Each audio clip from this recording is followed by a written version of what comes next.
Hello, welcome to the Lunch and Chat with Leslie show. I'm your host, Leslie Parker.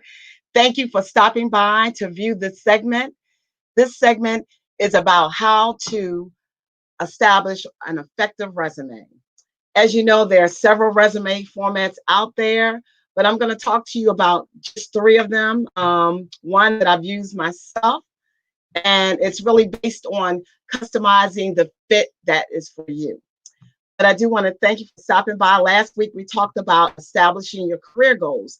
And as I mentioned to you then, it is important to establish what it is you would like to do before even putting all that together in written format. So once we've established our careers and our plans and our direction where we want to go, now we can move to the next step, and that is establishing an effective resume for you. Now, of course, like for me, if you came to see me personally, I would have to do an assessment to find out what it is that you like to do, because I want to make sure that I line you up with that specific job that is in line with your career goals and all your interests and everything like that. So the next step, as I mentioned before, is now that we're going to have to put it together. You know, a resume, it's almost like building a house. You know, you got to put good foundation together. You have to make sure you put the foundations, like, you know, putting your ideas, find out where it is you want to go before you even build that house. Then you have to put the walls and everything together. That kind of shows what your skill sets are, what other elements or whatever you can put into this resume. Then you can start decorating it and putting all those other fancy words into it. But you must start with a great foundation. So today's foundation is going to be very good and very informative for you. You must understand that employers are looking for, as I mentioned to you before, certain key things or certain qualities when they're searching for applicants for a particular job. So you have to make sure that your resume is actually talking to that employer. It is a form of advertising and marketing yourself. You have to know how to market yourself. No, it's not just putting a whole bunch of, oh, well, I worked here for 10 years. I worked there for 5 years. You have to make sure that it is strategically customized for that job. So if you're looking for a job, let's say maybe decorating, you want to make sure you highlight those decorating skills. Maybe you worked for a furniture store and you did some design consulting. Maybe you worked at a model home, things like that. So all of those things that you can put together in place for your resume. But I want to, before I even show you the format of the resume, I want to talk to you about the qualities and the skills that employers are looking for. Communication skills are important. So that's something that you probably want to put on your resume, that you have great communication skills. And you know what? It's irregardless of what your skill set is. If you're applying for, I don't care if you're applying for a construction job. If you're horrible at communicating or even getting along with others, that might be something you might want to work on. So I would definitely recommend that you choose to put on, sorry about that, my phone was ringing, that you would put together and just figure out what things you need to work on. So the ability to communicate clearly and effectively is very important. Honesty is another thing that employers look for. Of course, you know, sometimes we kind of ad lib things on our resume, but if they decide to hire you, and if one of the questions are if you made a mistake or whatever, how would you handle that particular mistake? It is best to be honest. Employers don't want dishonest employees working for them. Technical competency, that really depends on the job that you're applying for. As you know, most of the jobs now require some kind of computer background. I know some of my older viewers out there probably saying, well, I'm not really that good with Microsoft. I'm not really that good with Excel. What can I do to really enhance my skills? Well, you know, they have little short courses for you. You can do it online. Even you can get a book. They have ebooks too. So that might be something that you might want to do. We can't get away around it. Technology is here, and those are things like that you should think about doing. Work ethics. Your work ethics are key. You know, when employers see that you have great work ethics, all that information, when I'm going over with you for your resume, communication skills, show them that you're a great communicator. Let them know that you're honest. Also, whatever technical skills that you have, let them know what technical skills that you have with you. And far as your work ethics, it's important. Employers don't want anyone that doesn't care about their company. I mean, if you say, "Y'all, I worked for this company before, but I really don't care about clocking in on time or getting there a specific time," you really have to. This is where the sacrifice come in. They may have a job like for me. I am not a morning person. I am nocturnal all the way. But if I had to be at work at 8 o'clock, guess what? I would do my best to get there. Now, where my strength comes in is that yes, I do have great work ethics. I'm very great at communicating. So whatever I'm lacking, I try to make up, for the things that I can't do perfectly all the time.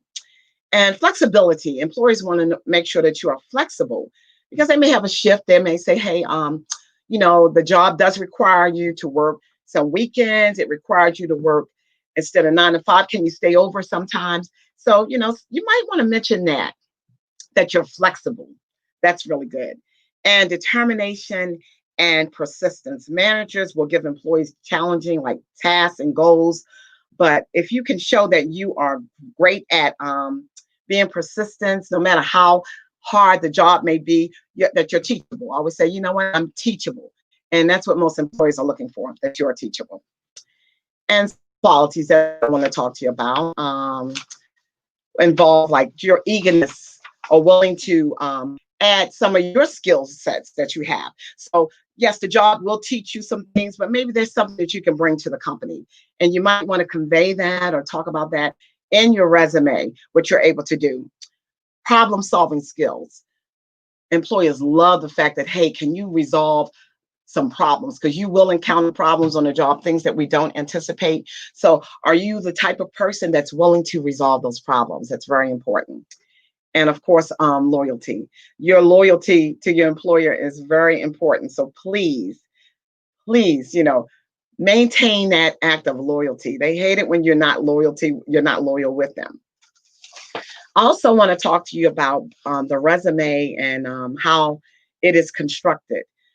Depending on what you're applying for, depending on what comes first. Like for me, thank God I do have a combination of work skills and I have a combination also of education. But, please don't get discouraged. If you don't have a degree, it doesn't mean that you won't get the job because you have people that have tons of experience and employers are looking for that. I mean, unless you're looking to get a job as a librarian or a teacher, whatever, if you have the work ethics, the willingness to hard for the employer, they will hire you based on those skill sets. So I want to tell you about the resume, how you should put it together. Now, I know you can't see my resume here, but I will, see what I can do to pull it up for you. So this is my resume. It's a one-page resume. And yes, this resume got me my job. It's gotten me many jobs. So you know that old saying, if it's not broke, don't try to fix it. And basically my resume just basically tells you a little bit about myself. You don't have to put personal information, put your address, you want to put your contact information and your email address, okay? But the resume that I put together, I just demonstrated to you. I was trying to upload it, but it wasn't uploading correctly. Is that it starts off to have an executive profile. Remember I mentioned about objectives? Well, that's similar to an objective, but I'm really telling my employer that this is my profile. So basically I said the experience motivated professional with several years of customer relationship experience. I talked about my account management, my marketing, my corporate training, business exposure, and persuasive communication skills. So remember, I mentioned that to you about talking about those communication skills. They're very important, believe it or not. And also have here that I have with strengths and active listening, negotiating deals, articulating and value added benefits of products and services. I just wanted to give that employer just a snapshot of my overall work ethics. Is summed up in a nutshell right there. That's what I do. So then I'm pretty much going down to my skills. I highlight my skills, and the skills are basically your keywords that you want to use when you're applying for a job. Those same skills is what employers look for to match their applicant up to that job. So I have about 6 or 8 bullet points. I'm not going to go through all of them, but I pretty much talk about some of the things that I have done in that one. Then I get down to my professional experience. And as I mentioned to you before, I don't have a background where I've been on a job for 20 or 30 years, but I have some strong work experience. So if you have experience, doesn't matter how many years you've been on the job. If you've been on the job 2 years, but you've done some really great work, please highlight that information. And you want, and so I, like for me, I put my title, and then I put the company that I work for. So I think title, especially if it was a pretty big title, that's important to put that first. Then you can put the company that you work for. Now, if it's a big organization like IBM or Verizon, you might want to highlight that so they can see, oh, you work for Verizon, you work for the federal government. You might want to switch it around and do it that way. And then I put another job that I have. Again, that was a job that I've had for like 3 or 4 years. And the final job, I did the same thing. Again, I've always talked about you always want to talk in the past tense with jobs that you used to work for, the present tense for jobs that you currently have now. But the ones is past. So I said I worked with several healthcare ambulatory practices. That's my job as an outreach implementation specialist. I don't say working with. So I work with that. So you want to do that. And then there is this resume right here. Let me see if I can show you. Trying to hold it up. It's a little bit over here. It's more so this resume here is a chronological one. So again, if you know some, like with this one has your education. I didn't put my education first. I put pretty much my goals and my desires, then my skills, and I did my work ethics because I'm the type of person I want to just dive into it. Yeah, you may have a job that want a lot of education, but that really depends on the job. So this particular resume, the one I just showed you, talks about experience, education experience, then maybe some extra curriculum activities and technical languages. Again, it's a one pager. So if you can, try to put your resume on one page, no more than 2 pages for the job that you're looking for. And here's one I thought was pretty good. This one it's kind of like a combination of both, like chronological, and it has your work experience, whatever first two. So this one's good in the skill set. So here's another one here. Very clean line, as you can see, easy to read. So make sure you're doing that. But I want to tell you the power words that you should use for your resume. They're power words that are from A through Z. So you might want to look them up. I'm not going to tell you all the power words, but it is important that you have power words for your resume and your cover letter for doing that. Now, I want to just explain to you that when you are filling out a resume, make sure you use your action verbs like accomplish, design, initiated. Those are action verbs.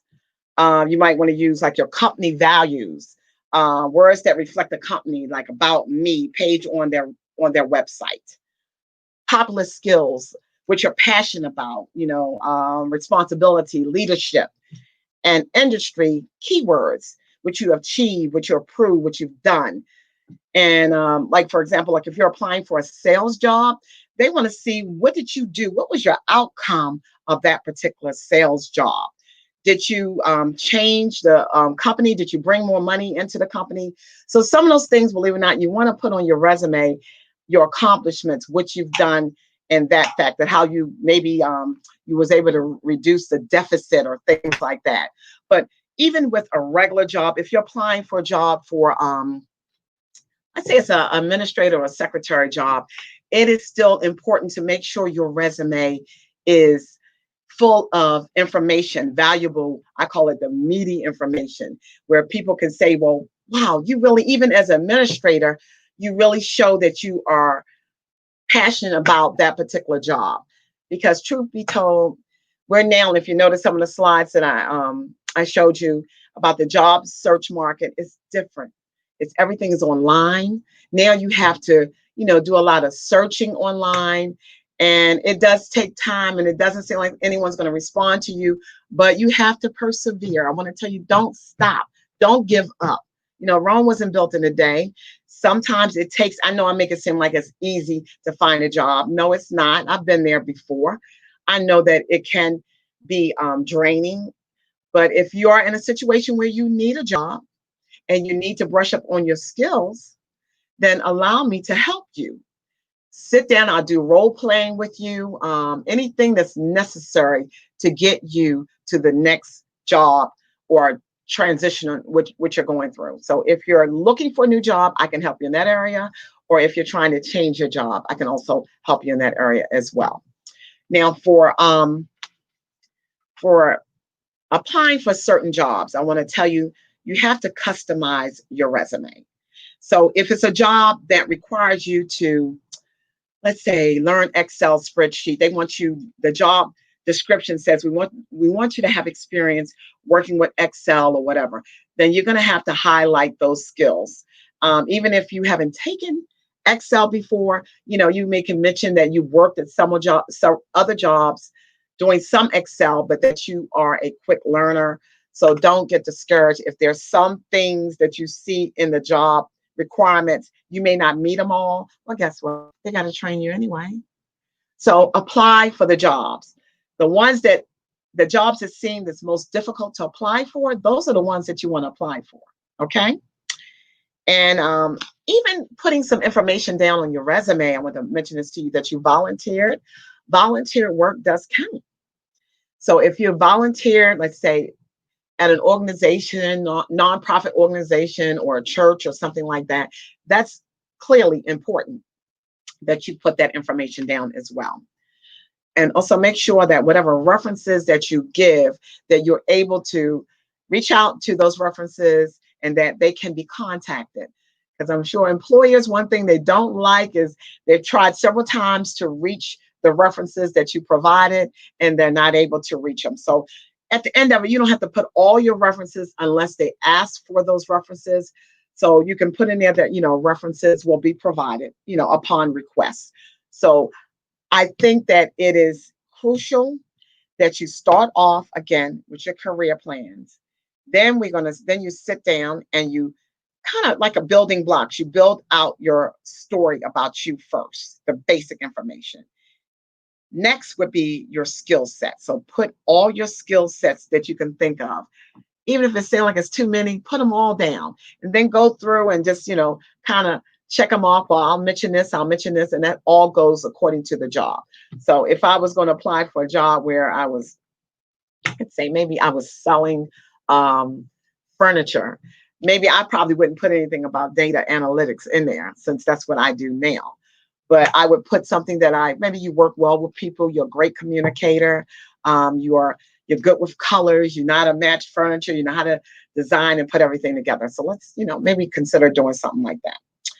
And just have example of, now I would say story. Then once you finish like your resume and you get involved in the interview process, make sure you provide the person that's interviewing you with some fantastic stories of things that you've done to change the company around. But even if you don't have it, you know, you don't have to have it written on your resume, but just be prepared when you go on that job interview. And I also want to mention to you that you need to have your contact information, as I mentioned, any certifications, I forgot to tell you that, and professional memberships that you have, go ahead and put that on your resume. Because that looks good too, knowing that you belong to, you've been certified in certain areas. That'll be really good to have. And professional membership will always work. What are some of the keywords for a resume? Industry specific skills like bookkeeping, soft skills, give you an example, problem solving, communicating, sales, team management, and hardware and software. Those are used also. Those are keywords that you want to put on your resume. I have just a couple words that I'm going to share with you. I think you'll like to use examples of those to you. That's pretty good. Okay, so let's say, for example, if you're working with numbers, right? You might want to put in there that, you know, I'm good at, I'm very detail oriented. I'm good at analyzing, figuring certain numbers out. You might want to put that, and that you are great at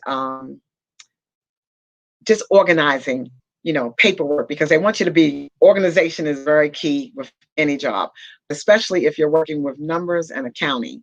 It's important to make sure you put that information together as you do that. But I have a link that I will probably have to give you after the broadcast, and I'll make sure I give that to you. Now, if there's anything right now other than like your job resume that you currently have, take out that job resume that you currently have that you have been using, and build yourself a new resume. If that resume that you've been using has not worked for you, I don't know how long you've been looking, maybe it's 4 months or 3 months, you need to probably just reassess that resume and change it all around. I'm not saying I have all the answers for you, but I believe some of these things that I'm suggesting are great tools and tips for you to use. I can go in a little bit more detail, but of course, it's going to take more time for me to go through that, to go over the resumes. I wish I was able to upload my resume to show it to you, but it's a very, I must say, it's a very impressive resume. I mean, it tells everything in a nutshell, and they're all action words that I'm using for this resume. And I put my education, I put it last because I want the job. I don't want you to hire me based on just my education. I want you to hire me based on my skill set. So keep that in mind. If you're looking to get hired based on your education, it's great, but you're still going to have experience.